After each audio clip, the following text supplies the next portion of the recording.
আমি আমি আমি আমি জানি না কেন আমার বারবার মনে হচ্ছে আমার আমার যত প্রশ্ন আছে, যার রহস্য আছে এই বাড়ির, এই পরিবারের সাথে এখন যা যা হচ্ছে, এই সব কিছু একটা সূত্রে জুড়ে আছে দাদু।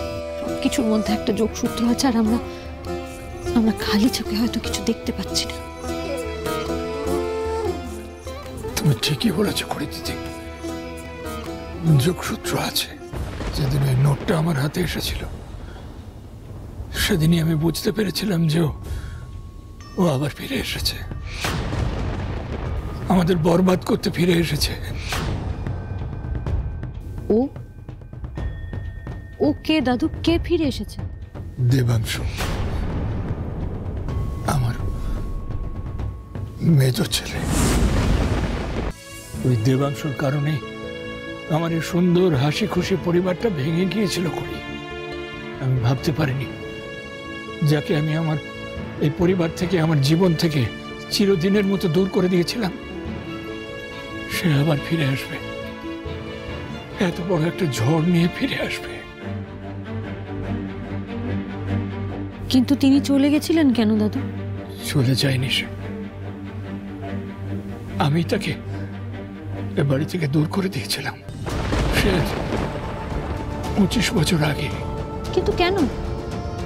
তুমি তো বরাবর বলে এসেছো সিংহরায় পরিবারের শক্তি হলো একান্নবর্তিতা, একসাথে থাকাটাই আমাদের ঐতিহ্য, আমাদের শক্তি। তাহলে নিজের ছেলেকে তুমি বাড়ি থেকে কেন বের করে দিয়েছো দাদু? কারণ সিংহরায় বাড়িতে অন্যায় কোনো জায়গা নেই খড়ি। দেবাংশুর তীক্ষ্ণ বুদ্ধি ছিল, ব্যবসা বলো পড়াশোনা বলো, কেউ ওকে কোনো কিছুতে কোনোদিন হারাতে পারেনি।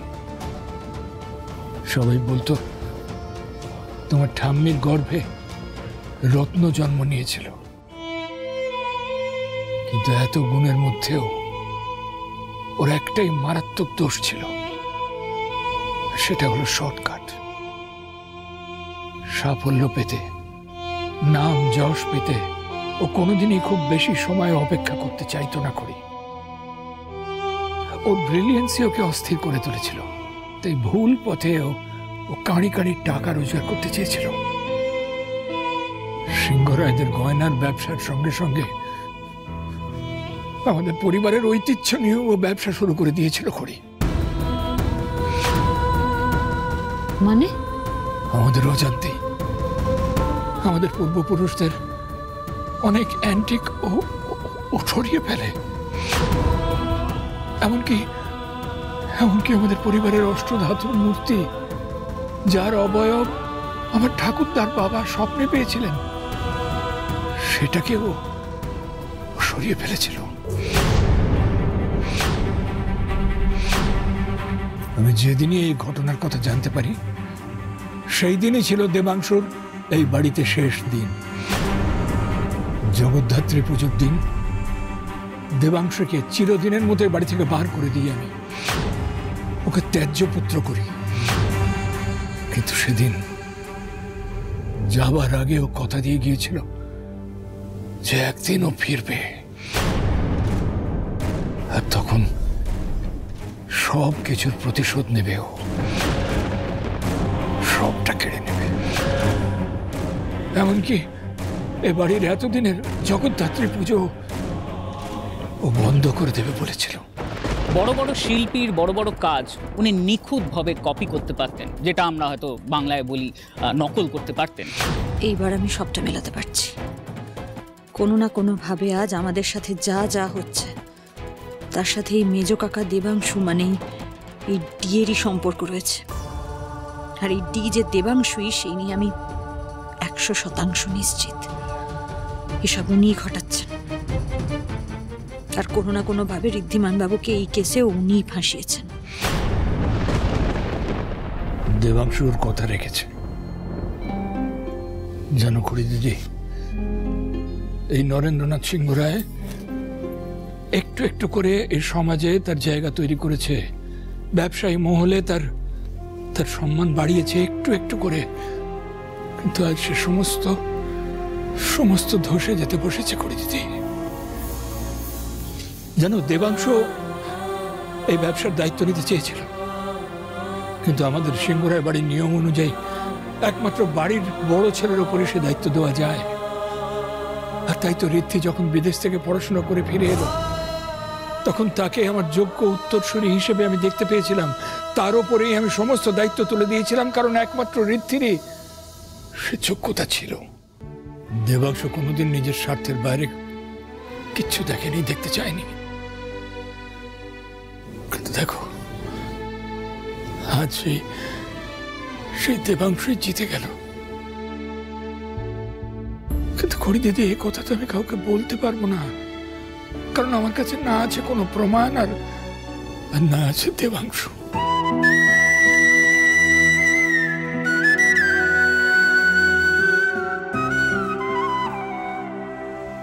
ভেঙে পড়ো না দাদু,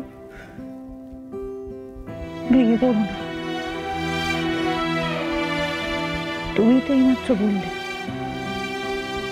সিংহরায় বাড়িতে অন্যায়ের কোনো জায়গা নেই।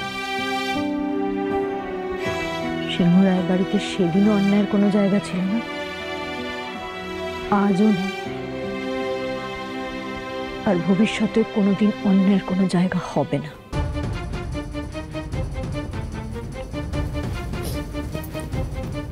আমি তোমাকে কথা দিচ্ছি দাদু,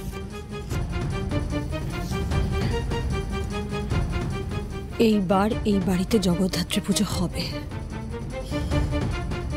বাড়ির বড় ছেলে ঋদ্ধিমান সিংহরায় সসম্মানে এই বাড়িতে ফিরবে।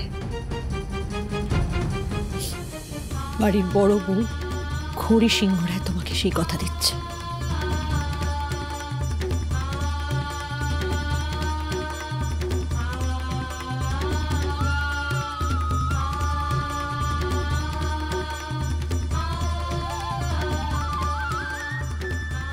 আর তো সময় দেওয়া যাবে না ম্যাডাম, আপনাকে এবার যেতে হবে। চলুন। আমার ওপর ভরসা রেখো দাদু, আমি সবটা ঠিক করে তবেই ফিরবো। তুমি শুধু একটু সাবধানে থেকো।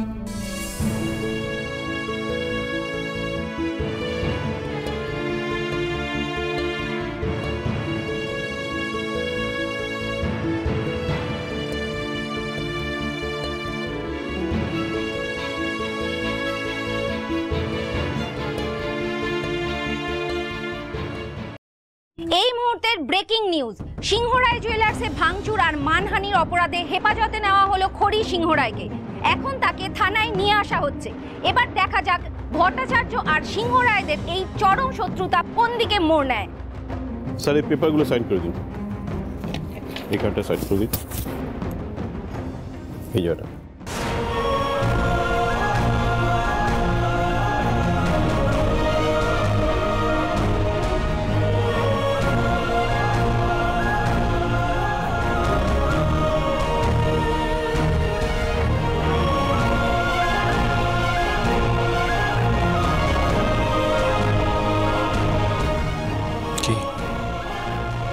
বলেছিলাম না ঋদ্ধিমান সিংহরায়কে অত সহজে হারানো পসিবল না। আমার সাথে যা যা করেছেন তার পাল্টা জবাব কিন্তু আমি ফেরত দেব।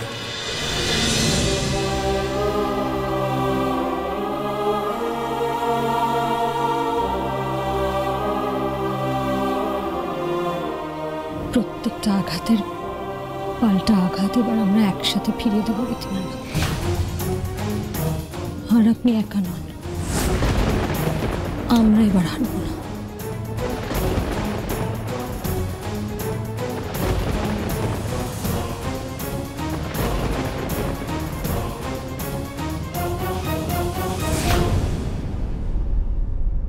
আপনার জামিন হয়ে গেছে। কি আমাকে ছাড়ানোর ব্যবস্থা করলো? আপনি যে খড়ি একদিন আপনার দিকে আঙুল তুলেছিল, সেই খড়ি আজ আপনার সামনে দাঁড়িয়ে আপনাকে কথা দিচ্ছে ঋদ্ধিমান। মা জগদ্ধাত্রী বিসর্জন যাওয়ার আগেই আমি আপনাকে নির্দোষ প্রমাণ করব।